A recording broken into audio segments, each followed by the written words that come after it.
बिस्मिल्लाहिर्रहमानिर्रहीम। शुरू अल्लाह के नाम से जो बड़ा मेहरबान निहायत रहम वाला है। युस्लिह लकुम आमालकुम व यगफिर लकुम ज़ुनूबकुम व मन युतिल्लाह व रसूलहु फ़क़द फ़ाज़ फ़ौज़न अज़ीमा।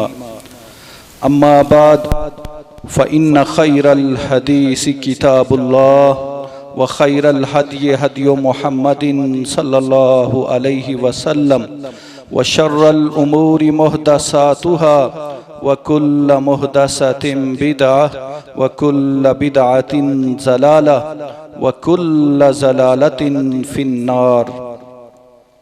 फ़अऊज़ु बिल्लाहि मिनश शैतानिर रजीम। बिस्मिल्लाहिर्रहमानिर्रहीम।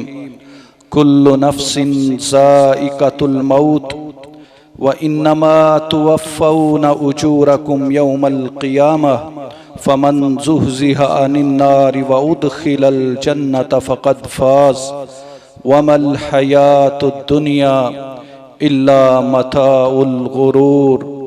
रब्बि शरह ली सदरी व यस्सिर ली अमरी वहलुल उक़दतम मिन लिसानी यफ़क़हू क़ौली। मोहतरम भाइयों, बुजुर्गों, दोस्तों, मुअज़्ज़िज़ात, माओं, बहनों और बेटियों, मौत के सिलसिले में हमारे ये खुतबात जारी हैं। पिछले जुमे में जब किसी को मौत आती है तो उस वक्त क्या करना चाहिए, क्या कैफियत होती है, इस पे हमने बात की थी। मौत की ख्वाहिश नहीं करनी चाहिए, लेकिन मौत से भागना भी नहीं चाहिए। अलबत्ता मौत की तैयारी जरूर करनी चाहिए। हाँ, एक चीज है जिसकी आप ख्वाहिश कर सकते हैं, वो क्या है? शहादत की मौत की। शहादत की मौत की आप ख्वाहिश कर सकते हैं, उसके लिए आप दुआ भी कर सकते हैं। सहाबा इकराम रिज़वानुल्लाह अलैहिम अजमाइन तो दुआएं किया करते थे और बड़े शौक से और जज्बे के साथ मैदाने जिहाद में, मैदाने कारज़ार में जाया करते थे और उनका ये अज़म होता था, अल्लाह ताला से उनका ये वादा होता था कि आज जा रहे हैं और जाकर तेरे दीन की खातर, तेरे इस्लाम की खातर, नबी करीम सल्लल्लाहु अलैहि वसल्लम की खातर हमने अपनी जान कुर्बान कर देनी है। और फिर वो ये वादा सच्चा भी करते थे। अगर किसी को मौका नहीं मिलता था तो उनकी ख्वाहिश होती थी कि इंशाअल्लाह अल्लाह ताला दोबारा मौका देंगे तो दोबारा जाएंगे और लड़ेंगे और शहीद हो जाएंगे। हजरत खालिद बिन वलीद रजी अल्लाह ताला अन्हो जब बिस्तरे मरग पर पड़े थे और इस दुनिया से जा रहे थे तो उनके जिस्म का कोई हिस्सा ऐसा नहीं था जिस पर निशान ना हो तलवार के, नेज़े के, लेकिन अल्लाह ताला ने उनकी किस्मत में शहादत नहीं लिखी थी, क्योंकि उनका लक़ब था सैफुल्लाह। वो अल्लाह की तलवार थे। अल्लाह की तलवार भला कैसे टूट सकती है? इसलिए उन्हें शहादत न मिली। उन्होंने कमोबेश 125 जंगों में हिस्सा लिया। तो अल्लाह ताला ने जिसकी किस्मत में जो मौत लिखी है वो आनी है। शहादत की मौत का आप जज्बा रख सकते हैं, उसके लिए दुआ कर सकते हैं, लेकिन वैसे मौत की हसरत नहीं करनी चाहिए, ख्वाहिश नहीं करनी चाहिए, लेकिन उसकी तैयारी करनी चाहिए। उसकी तैयारी का तरीका नबी करीम सल्लल्लाहु अलैहि वसल्लम ने बताया। वो क्या तरीका है? कब्रिस्तान जाया करो। कब्रिस्तान आप जाएंगे, वहां पर अपने जैसे लोगों को देखेंगे, रिश्तेदारों को देखेंगे, दोस्तों को देखेंगे जो आपके साथ ही रहते थे। आज वो इस दुनिया को छोड़कर कब्रिस्तान में पहुंच गए, तो आपको भी आखिरत याद आएगी, मौत याद आएगी। और जब आपको मौत याद आएगी, फिर आप उसकी तैयारी करेंगे। नबी करीम सल्लल्लाहु अलैहि वसल्लम ने इरशाद फरमाया, लज्जतों को खत्म करने वाली मौत को कसरत से याद किया करो। दुनिया में हम लज्जतों में रह रहे हैं ना, बड़े अल्लाह ताला ने हमें नेमतें दी हैं। अल्लाह ताला ने हमारे ऊपर बड़ा करम किया है, फजल किया है, सेहत दी है, जवानी दी है, फुर्सत दी है, कारोबार दिया है, पैसा दिया है, औलाद दी है, बीवी बच्चे हैं, रिश्तेदार हैं, दोस्त अहबाब हैं। अल्लाह ताला ने इतनी नेमतें दी हैं, तो ये लज्जतें हैं जिससे इंसान इंजॉय कर रहा है। ये वो नेमतें हैं कि जिसके बारे में अल्लाह ताला फरमाते हैं, फबिअय्यि आलाई रब्बिकुमा तुकज़्ज़िबान, तुम मेरी कौन कौन सी नेमत को झुठलाओगे, जिसके बारे में अल्लाह फरमाते हैं, व इन तउद्दू निअमतल्लाहि ला तुहसूहा, तुम मेरी नेमतों को गिन ही नहीं सकते। मैंने इतनी नेमतें दी हैं, तो ये जो नेमतें हैं, ये लज्जतें हैं। तो अल्लाह ताला फरमाते हैं, नबी करीम सल्लल्लाहु अलैहि वसल्लम के जरिए से नबी सल्लल्लाहु अलैहि वसल्लम ने फरमाया, लज्जतों को खत्म करने वाली जो मौत है, उसको कसरत से याद किया करो। एक वक्त आना है, हमने इस दुनिया से जाना है। कोई भी इस दुनिया में राह नहीं। हजरत आदम अलैहिस्सलाम से लेकर जितने इंसान आ चुके हैं, जितने क़यामत तक आएंगे, सब ने अपना अपना टाइम पूरा करके जो अल्लाह ताला ने उसके लिए लिख दिया है, उसने चले जाना है। लिहाजा अक्लमंद इंसान, जिसको नबी करीम सल्लल्लाहु अलैहि वसल्लम अक्लमंद कह रहे हैं, सियाना कह रहे हैं, समझदार कह रहे हैं, बेहतरीन प्लानिंग करने वाला कह रहे हैं, वो कौन है? जो मौत को याद रखता है, जो आखिरत को याद करता है। सिर्फ याद ही नहीं करता, वो क्या करता है? वो उसकी तैयारी करता है। फमन कान यरजू लिक़ा रब्बिही फलयअमल अमलन सालिहा, जो अपने रब से मुलाकात का मुश्ताक है। हम सब चाहते हैं ना अपने रब से मुलाकात करनी, हम चाहते हैं अल्लाह से मुलाकात करें। तो उसके लिए अगर हम चाहते हैं मुलाकात हमारी बेहतरीन हो और हम कामयाब हो जाएं, अल्लाह ताला हमें सुरखरू कर दे, तो उसके लिए जरूरी है इस दुनिया में अमलन सालिहा, नेक अमल किए जाएं। क्योंकि हम दुनिया में आए तो अमाल के लिए, अल्लाह ताला ने अमाल के लिए भेजा है। ये जो हमारा कारोबार है, ये जो हमारी जॉब है, ये जो हम मईशत के पीछे लगे हुए हैं, ये तो हमारा गुजारा है। ये भी जरूरी है, क्योंकि अच्छा खाना पीना, अच्छी जिंदगी, ये भी जरूरी है। इसकी भी कोशिश होनी चाहिए, लेकिन इसकी कोशिश इतनी होनी चाहिए जितना हमने यहां रहना है, और उस जहान की जिसको अल्लाह ताला जिंदगी कहते हैं, लहियल हयावान, जिसको अल्लाह जिंदगी करार दे रहे हैं, वो आखिरत की जिंदगी, उसके लिए उतनी मेहनत होनी चाहिए जितना हमने वहां रहना है।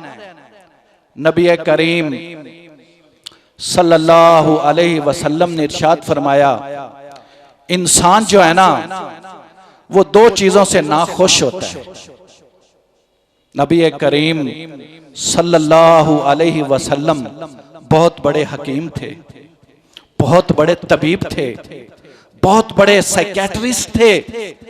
हमारी नफ्सियात को जानने वाले थे, उम्मत के लिए सारी बातें बयान करके गए जिसको उम्मत ने फेस करना था। आपने फरमाया इंसान चाहे वो मर्द है चाहे वो औरत है, दो बातों से नाखुश होता है, एक मौत से और एक पैसे में कमी से। नबी सल्लल्लाहु अलैहि वसल्लम ने क्या इरशाद फरमाया, जो मोमिन है ना उसके लिए तो मौत बेहतरीन है, क्योंकि मौत ये जो दुनिया के फितने हैं ना उससे उसको बचा लेती है। मोमिन के लिए दुनिया कैद खाना है, काफिर के लिए दुनिया जन्नत है। नबी करीम सल्लल्लाहु अलैहि वसल्लम का इरशाद ग्रामी है।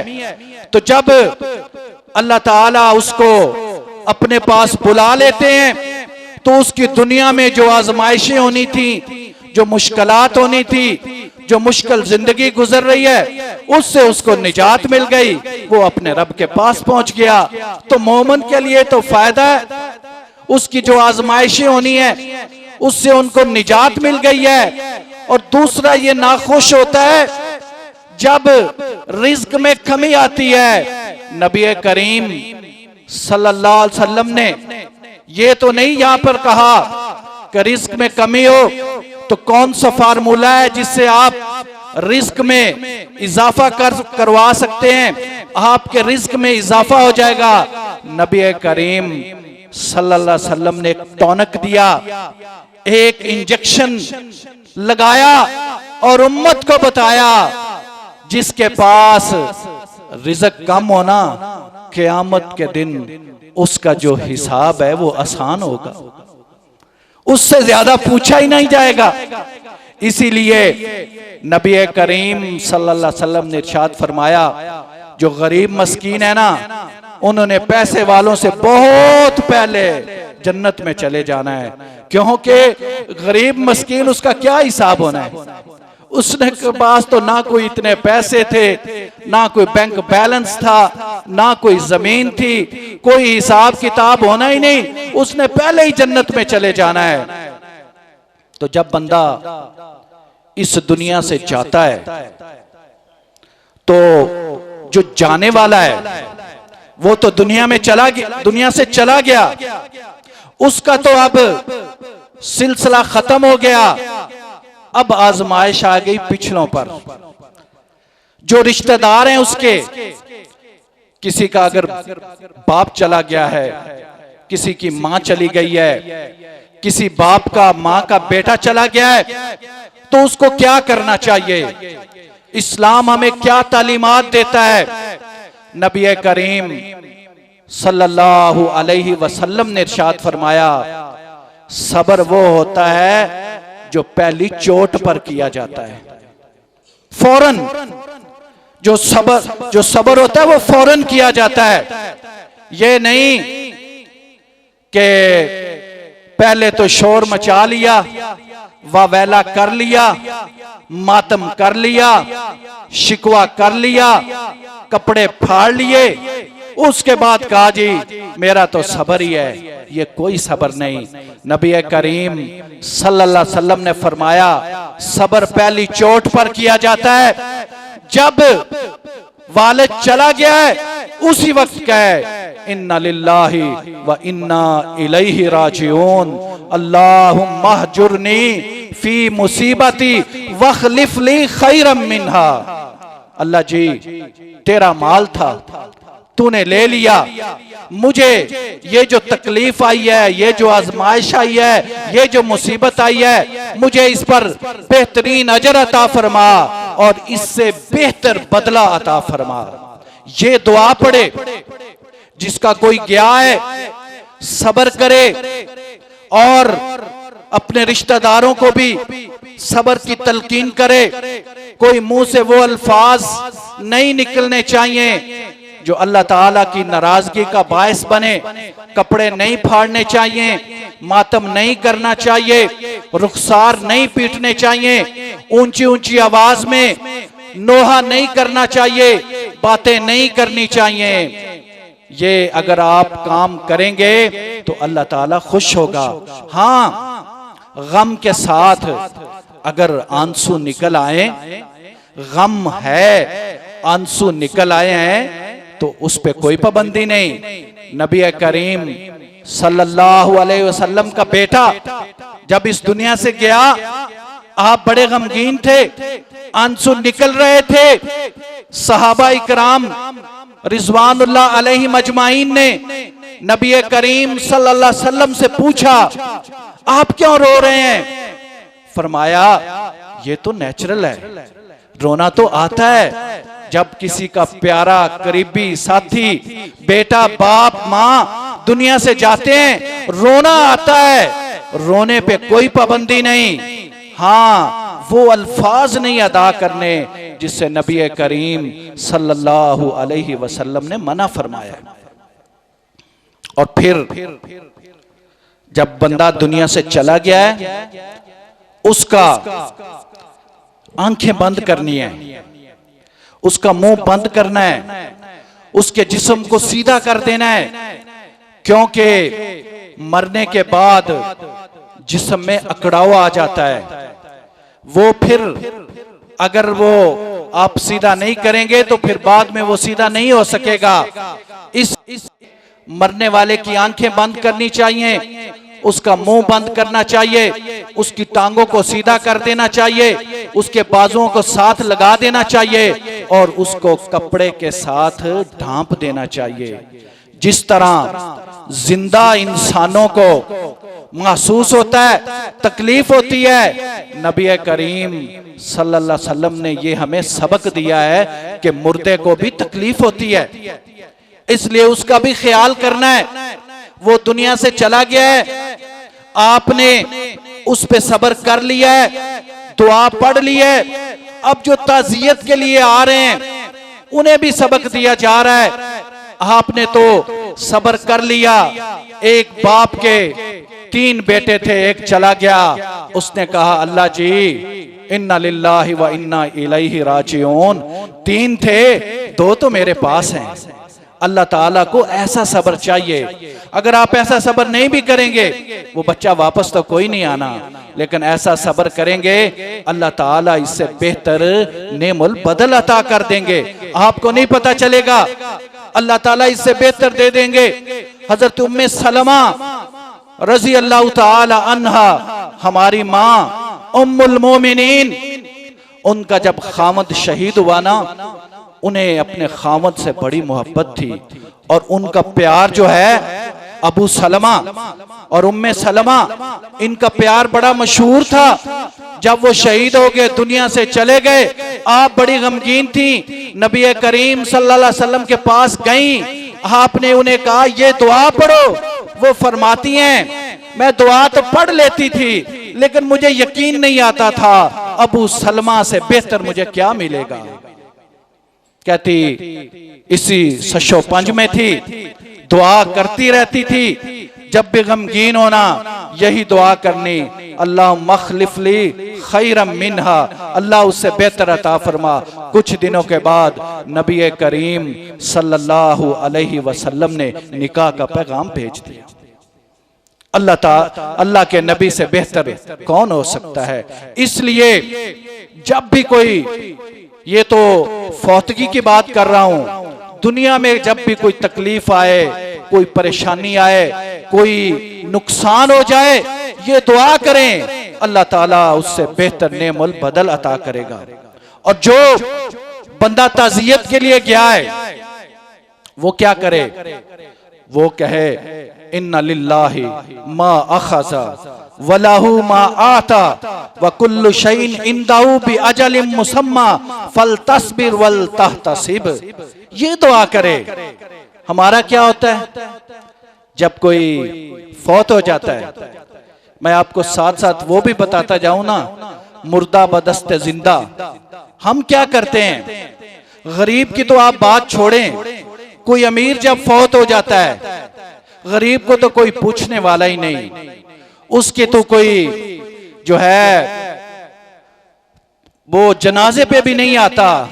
जब कोई अमीर फौत हो जाता है, रख रखाव इतना होता है, सारे चले आते हैं। जो गरीब हैं वो तो अंदर भी चले जाते हैं, जाके वहां बैठ भी जाते हैं, कुछ पढ़ना भी शुरू कर देते हैं। जो अमीर हैं वो सिर्फ दरवाजे तक आएंगे, वहीं आते ही फौत हो गए, बस ये बात की और फिर सिगरेट निकाली, सिगरेट सुलगाई, फिर दुनिया जहान की बातें, दफ्तर की बातें, फिर जो है सियासी बातें, ये बातें शुरू हो जाती हैं। हालांकि ये वो मौका है, अल्लाह ताला आपका एक जो है बाप को या भाई को या रिश्तेदार को इस दुनिया से ले गया है, आपको मौका मिला है, आप अल्लाह ताला के करीब आए और एहसास करें और रियलाइज करें मैंने भी इस दुनिया से जाना है। इसलिए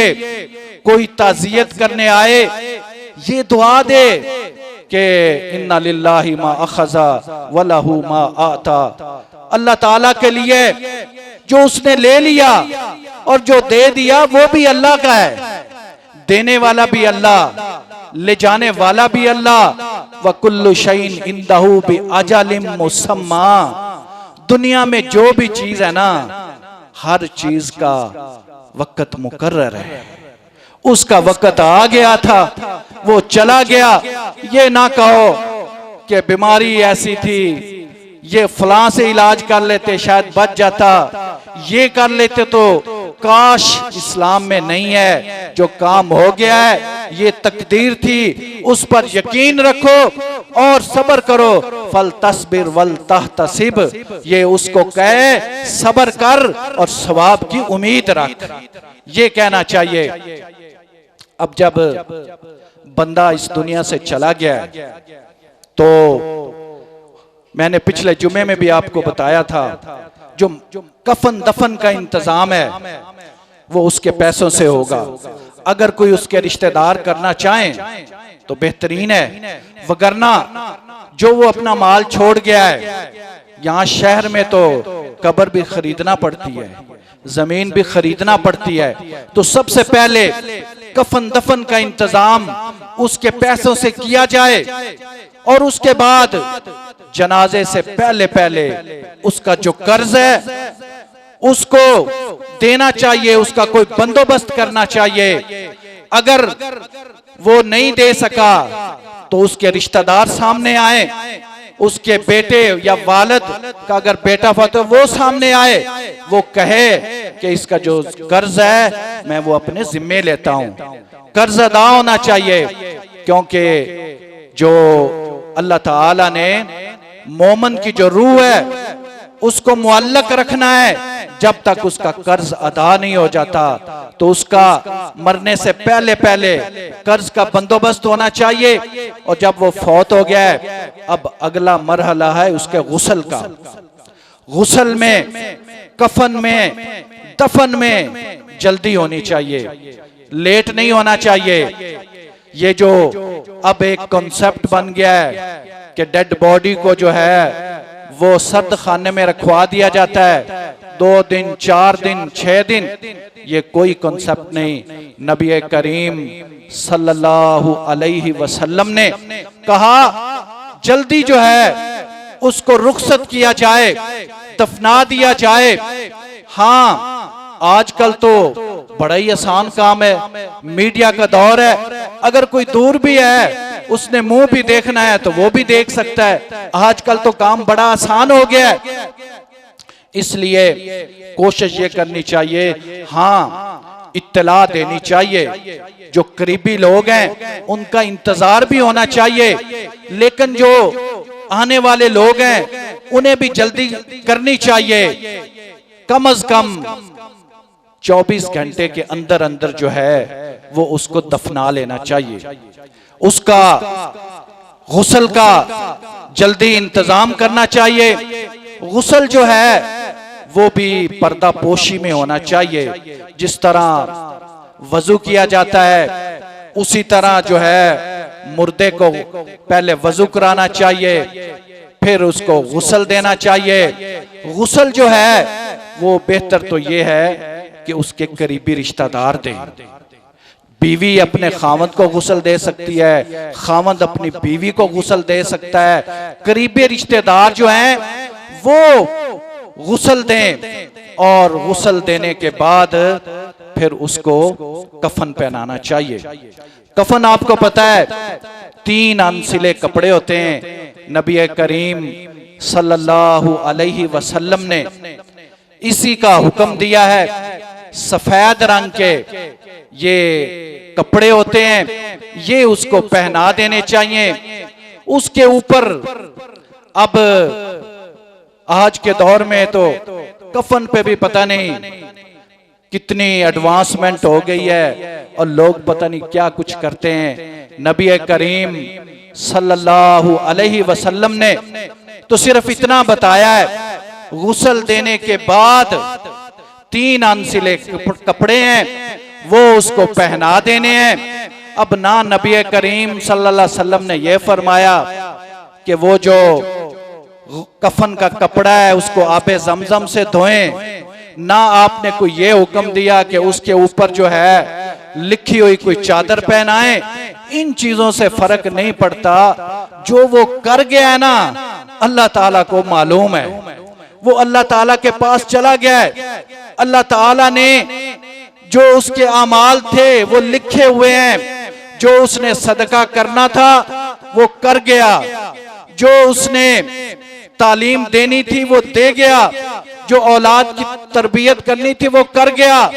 इन चीजों से फर्क नहीं पड़ता। मैं आपको एक मिसाल से बात समझाता हूं।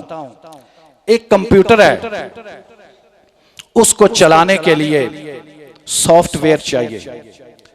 जब सॉफ्टवेयर आप कंप्यूटर में नहीं डालेंगे, कंप्यूटर जितना भी महंगा हो, जितना भी कीमती हो, जितना भी लेटेस्ट वर्जन हो, वो 5th 6th 7th जनरेशन हो, जब तक सॉफ्टवेयर नहीं डालेंगे उसका कोई फायदा नहीं। एक आदमी दुनिया में रहकर उसने कभी नमाज अदा नहीं की, उसने कभी कुरान मजीद की तिलावत नहीं की, वो कभी अल्लाह की तरफ आया ही नहीं। आप जो मर्जी कर लें उसको फायदा नहीं होना। ये मैं अपनी बात नहीं कर रहा, नबी करीम सल्लल्लाहु अलैहि वसल्लम से बढ़कर कोई अजीम आदमी हो सकता है, कोई आला आदमी हो सकता है, कोई अरफा आदमी हो सकता है। नबी करीम सल्लल्लाहु अलैहि वसल्लम एक आदमी का जनाजा पढ़ा रहे हैं। जनाजा ही नहीं पढ़ाया, अपनी कमीज भी उसको दी। अल्लाह क्या फरमा रहे हैं, वला तुसल्ली अला अहदिम मिनहुम माता अबदा वला तकुम अला कब्रिही। ऐ नबी, इसकी मरने के बाद कभी भी इसकी नमाज ना पढ़ना, जनाजा ना पढ़ना, और इसकी कब्र पर खड़े होकर दुआ भी ना करना। इन्नहुम कफरू बिल्लाहि व रसूलिही व मातू व हुम फासिकून। ये जब जिंदा था अल्लाह और उसके रसूल के साथ कुफर करता रहा, और जब मरा तो नाफरमान होकर मरा। इसको चाहे आप अपनी कमीज भी पहना दें, आप इसका जनाजा भी पढ़ा दें, इसको कोई फायदा नहीं होना। अब्दुल्ला बिन उबई की बात कर रहा हूं। उसका बेटा अब्दुल्ला मुसलमान हो गया। जब वो दुनिया से जाने लगा, फौत हो गया, तो बेटे ने कहा कि अपने बाप के लिए कुछ कर देता हूं। नबी करीम सल्लल्लाहु अलैहि वसल्लम का अपनी कमीज दें। आपने कमीज भी दे दी, उसको कमीज पहना भी दी गई, आपने जनाजा भी पढ़ा। अल्लाह फरमा रहे हैं, ऐ मेरे नबी, तू जनाजा भी पढ़ ले, तू उसकी कब्र पे खड़े होकर दुआ भी कर ले, इसको कोई फायदा नहीं होना। हमारे जाने वालों को फायदा होना है उनके अमाल का जो वो कर गए, और दूसरा उनको फायदा होना है उनकी औलाद का। औलाद जो भी नेक काम करेगी उसको ऑटोमेटिकली बाप को माँ को उसका सवाब पहुंचता रहेगा। उसमें ये कहने की भी जरूरत नहीं कि मैंने ये सवाब अपने बाप को दिया, कहने की जरूरत नहीं। अल्लाह ताला ने कंप्यूटर लगा दिया है, ऑटोमेटिकली आप जो भी कुरान मजीद की तिलावत करेंगे आपको भी सवाब मिलेगा, आपके बाप को भी सवाब मिलेगा।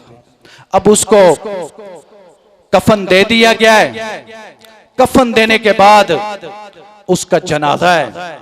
जनाजा में हर एक को शरीक होना चाहिए। ये जो मुसलमान के मुसलमान पर 6 हकूक हैं, उनमें से एक है सलाम करे तो जवाब दे, छींक आए तो जवाब दे, मशवरा मांगे तो मशवरा दे, दावत दे तो कबूल करे, बीमार हो जाए तो अयादत करे, फौत हो जाए तो उसका जनाजा पढ़े।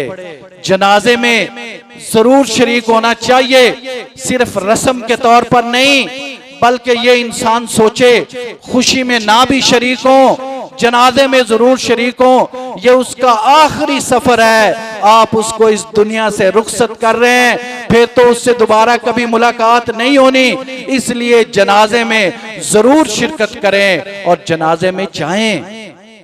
और जनाजे में जाने के बाद उसके लिए दुआएं करें। जनाजा होगा, दुआएं होंगी, अल्लाहुम्मा अग़फ़िर लिहय्यिना व मय्यितिना व शाहिदिना व गायबिना व सगीरिना व कबीरिना व ज़करिना व उन्साना, अल्लाहुम्मा मन अहयैतहु मिन्ना फ़अहयिही अलल इस्लाम व मन तवफ़्फ़ैतहु मिन्ना फ़तवफ़्फ़हु अलल ईमान। इसमें कुछ दुआएं तो उनके लिए जो जनाजा पढ़ने आए हैं, और कुछ दुआएं उसके लिए हैं जिसका जनाजा पढ़ा जा रहा है। या अल्लाह हमारे जिंदों को, मुर्दों को, यहाँ जो आए हैं उनको, जो नहीं आए, जो छोटे हैं, जो बड़े हैं, मर्द हैं, औरतें हैं, सबको अल्लाह बख्श दे। अल्लाह हमें जिंदा रख तो इस्लाम पर, और अगर मौत आए तो ईमान पर। फिर उसके लिए दुआ करें, अल्लाहुम्मा अग़फ़िर लहू वरहमहू व आफ़िही वअफ़ु अन्हु व अक्रिम नुज़ुलहू व वस्सि मुदख़लहू वग़सिलहू बिल माई वस्सल्जि वल बरद व नक्किही मिनल ख़ताया कमा नक्कैत अस्सौबल अब्यज़ मिनद दनस। अल्लाहुम्मा अब्दिलहू दारन खैरम मिन दारिही व अहलन खैरम मिन अहलिही व ज़ौजन खैरम मिन ज़ौजिही। अल्लाहुम्मा अदखिलहुल जन्नतल फ़िरदौस व अइज़हु मिन अज़ाबिल क़ब्र व अज़ाबिन नार।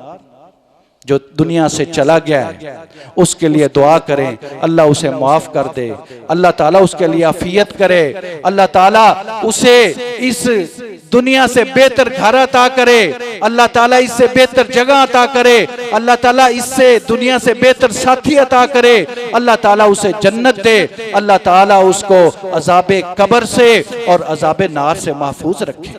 ये दुआएं सारों को याद करनी चाहिए।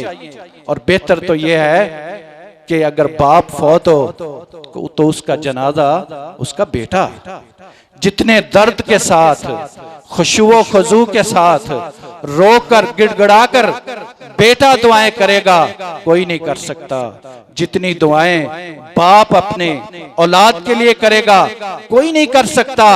जनाजे की दुआएं सीखनी चाहिए, खुद जनाजा करीबी रिश्तेदार को पढ़ाना चाहिए। जनाजा अब हो गया है, जनाजे के बाद जनाजा हर जगह हो सकता है सिवाय कब्रिस्तान के। कब्रिस्तान में जनाजा नहीं हो सकता, कब्रिस्तान में नमाज, कब्रिस्तान में कुरान की तिलावत नहीं हो सकती। ये नमाज, ये मस्जिदें, ये कुरान मजीद ये जिंदों के लिए है, ये मुर्दों के लिए नहीं है। कब्रिस्तान मदफन होने की जगह है, वहां वो लोग मौजूद हैं जो अपना दुनिया का टाइम गुजार गए। अब अगर तुमने कुरान पढ़ना है तो मस्जिद में पढ़ो, और मस्जिद कहाँ होनी चाहिए? उन मोहल्लों में होनी चाहिए जो जिंदा हैं, उन मोहल्लों में नहीं होनी चाहिए जो मुर्दा हैं। इसलिए नबी करीम सल्लल्लाहु अलैहि वसल्लम ने फरमाया, अपने घरों को कब्रिस्तान न बनाओ, सूरत अल बकरा की तिलावत किया करो। क्या पता चला कि कब्रिस्तान में कुरान नहीं पढ़ा जाता, और वो घर जहां कुरान नहीं पढ़ा जाता वो कब्रिस्तान की तरह है। अब आप चले गए अपने मुर्दे को लेकर कब्रिस्तान, वहां जाकर उसको दफनाना है। कब्र जो है वो कच्ची होनी चाहिए।